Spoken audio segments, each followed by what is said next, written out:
Mr. Hale, before we move things about, you explain to Mr. Henderson just what you saw when you came here yesterday morning. By the way, has anything been moved? Are the things just as you left them yesterday? It's just the same. When it dropped below 0 last night, I thought I'd better send Frank out this morning to make a fire for us. No use getting pneumonia with a big case going on, but I told him not to touch anything except for the stove, and you know Frank. Somebody should have been left here yesterday. Well, Mr. Hale, just tell us what happened when you came here yesterday morning.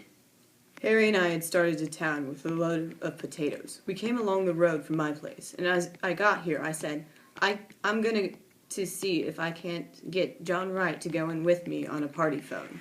I spoke to Wright about it once before, and he put me off, saying folks talk too much anyway, and all he asked was peace and quiet. I guess you know about how much he talked himself, but I thought maybe if I went to the house and talked about it before his wife, though I said to Harry that I don't know if what his wife wanted made much difference to John. Let's talk about that later, Mr. Hale. I do want to talk about that, but tell us just now what happened when you got to the house. I didn't hear or see anything. I knocked at the door, and still it was all quiet inside. I knew they must be up. It was past 8 o'clock. So I knocked again, and I thought I heard somebody say, "Come in." I wasn't sure. I'm not sure yet. But I opened the door, this door, and there in that rocker sat Mrs. Wright. What was she doing? She was rocking back and forth. I had her apron in her hand and was sort of pleating it. How did she look? Well, she looked queer. How do you mean queer? Well, as if she didn't know what she was going to do next, and kind of done up. How did she seem to feel about your coming? Why, I don't think she minded. She didn't pay much attention. I was surprised. She didn't ask me to come up to the stove, or to sit down, but I sat there, not looking at me, so I said, "I want to see John." And then she laughed. I guess you would call it a laugh. So I said a little sharp, "Can't I see John?" "No," she says, kind of dull-like. "Ain't he home?" says I. "Yes," she says, "he's home." "Why can't I see him?" I asked her out of patience. "'Cause he's dead," she said. "Dead?" says I. She just nodded her head, not getting a bit excited, but rocking back and forth. "Why, where is he?" says I, not knowing what to say. She pointed upstairs, like that. I got up with the idea of going up there. I walked from there to here. Then I says, "What? Why? What did he die of?" "He died of a rope around his neck," said she. Well, I went out and called Harry. I thought I might need help. We went upstairs, and there he was lying. I think I'd rather have you go into that upstairs, where you can point it all out. Just go on now with the rest of the story. Well, my first thought was to get that rope off. But Harry, he went up to him, and he said, "No, he's dead all right, and we'd better not touch anything." So we went back downstairs. She was still sitting the same way. "Has anyone been notified?" I asked. "No," she said, unconcerned. "Who did this, Mrs. Wright?" said Harry. He said it businesslike. "I don't know," she says. "You don't know?" says Harry. "No," she said. "Weren't you sleeping in the bed with him?" says Harry. "Yes," says she, "but I was on the inside. Somebody slipped a rope around his neck and strangled him. And you didn't wake up?" says Harry. "I didn't wake up," she said after him. After a minute, she said, "I sleep sound." Harry was going to ask her more questions, but I said maybe we ought to let her tell her story first to the coroner or the sheriff. So Harry went fast as he could to the Rivers place, where there's a telephone. And what did Mrs. Wright do when she knew that you had gone for the coroner? She moved from that chair to this one over here, and just sat there with her hands held together and looking down. I got a feeling that I ought to make some conversation. So I said I'd come in to see if John wanted to put in a telephone, and at that she started to laugh. And then she stopped and looked at me, scared. I guess that's all I know that you don't. I guess we'll go upstairs first, and then out to the barn and around there. You're convinced that there was nothing important here? Nothing that would point out to any motive? Nothing here but the kitchen things. Here's a nice mess.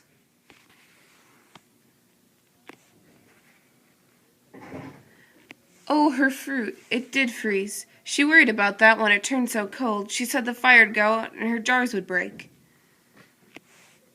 Well, can you beat the woman? Held for murder and worrying about her preserves. I guess before we're through, she may have something more serious than preserves to worry about. Well, women are used to worrying over trifles. And yet, for all their worries, what would we do without the ladies? Dirty towels. Not much of a housekeeper, would you say, ladies? There's a great deal of work to be done on a farm. To be sure, and yet, I know there's some Dickens County farmhouses which did not have such roller towels. Those towels get dirty awful quick. Men's hands aren't always as clean as they might be. Ah, loyal to your sex, I see. But you and Mrs. Wright were neighbors. I suppose you were friends, too. I've not seen much of her of late years. I've not been in this house. It's more than a year. And why was that? You didn't like her? I liked her well enough. Farmers' wives have their hands full. Mr. Henderson, and then... Yes? It never seemed a very cheerful place. No, it's not cheerful. I shouldn't say she had the homemaking instinct. Well, I don't know as Wright had either. You mean that they didn't get on very well? No, I don't mean anything. But I don't think a place be any cheerfuler for John Wright's being in it. I'd like to talk more of that a little later. I want to get the lay of things upstairs now. I suppose anything Mr. Peters does will be all right. She was to take in some clothes for her, you know, and a few little things. We left in such a hurry yesterday.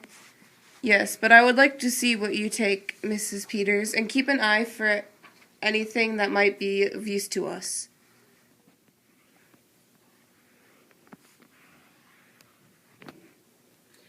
Yes, Mr. Henderson. I'd hate to have men coming in my kitchen snooping around and criticizing. Of course, it's no more than their duty. Duty's all right, but I guess that deputy sheriff that came out to make the fire might have got a little of this on. I wish I'd thought of that sooner. Seems mean to talk about her for not having things slicked up when she had to come away in such a hurry. It's a shame about her fruit. I wonder if it's all gone. I think there's some here that's all right, Mrs. Peters. Yes, here. This is cherries, too. I declare I believe that's the only one. She'll feel awful bad about all her hard work in this hot weather. I remember the afternoon I put my cherries last summer. Well, I must get those things from the front room closet. You'll come in with me, Mrs. Hale. You could help me carry them. My, it's cold in there. Wright was close. I think maybe that's why she kept so much to herself.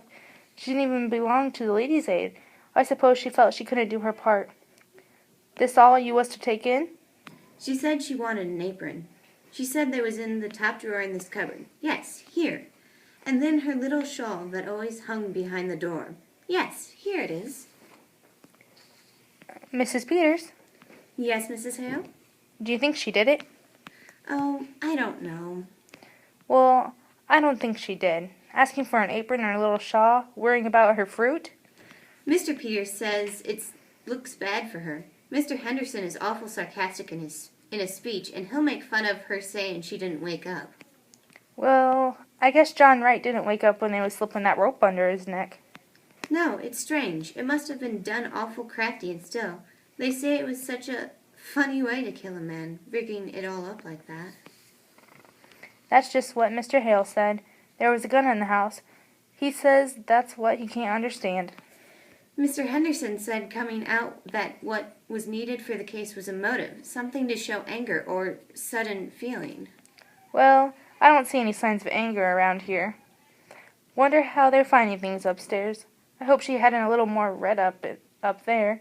You know, it seems kind of sneaking, locking her up in town and then coming out here and trying to get her own house to turn against her. But Mrs. Hale, the law is the law. I suppose it is. Better loosen up your things, Mrs. Peters. You won't feel them when you go out. She was piecing a quilt. It's her log cabin quilt pattern. Pretty, isn't it? I wonder if she's going to quilt it up or just knot it. They wonder if she was going to quilt it or knot it. Frank's fire didn't do much up there, did it? Well, let's go out to the barn and get that cleared up. I don't know as there's anything so strange. Our taking up our time with little things while we're waiting for them to get this evidence. I don't see that it's anything to laugh about. Of course, they got their awful important things on their mind. Mrs. Peters, look at this one. Here, this one she was working on, and look at the sewing. All the rest of it has been so nice and even, and look at this one. It's all over the place. Why, it looks like she didn't even know what she was about. Oh, what are you doing, Mrs. Hale? Just pulling out a stitch or two that's not sewed very good. Bad sewing always makes me fidgety. I don't think we ought to touch things. I'll just finish up this end. Mrs. Peters, Yes, Mrs. Hale? what do you suppose she was so nervous about? Oh, I don't know. I don't know as she was nervous. I sometimes sew awful clear when I'm just tired. Well, I must get these things wrapped up. They may be through sooner than we think. I wonder where I can find a piece of paper and string. In that cupboard, maybe. Why, here's a bird cage. Did she have a bird, Mrs. Hale? Why, I don't know whether she did or not. I've not been here for so long. There was a man around last year selling canaries cheap, but I don't know if she took one. Maybe she did. She used to sing real pretty herself. Seems funny to think of a bird here. But she must have had one, or why would she have a cage? I wonder what happened to it. I suppose maybe the cat got it. No, she didn't have a cat. She got that feeling some people have about cats, being afraid of them. Why, look at this door. It's broke.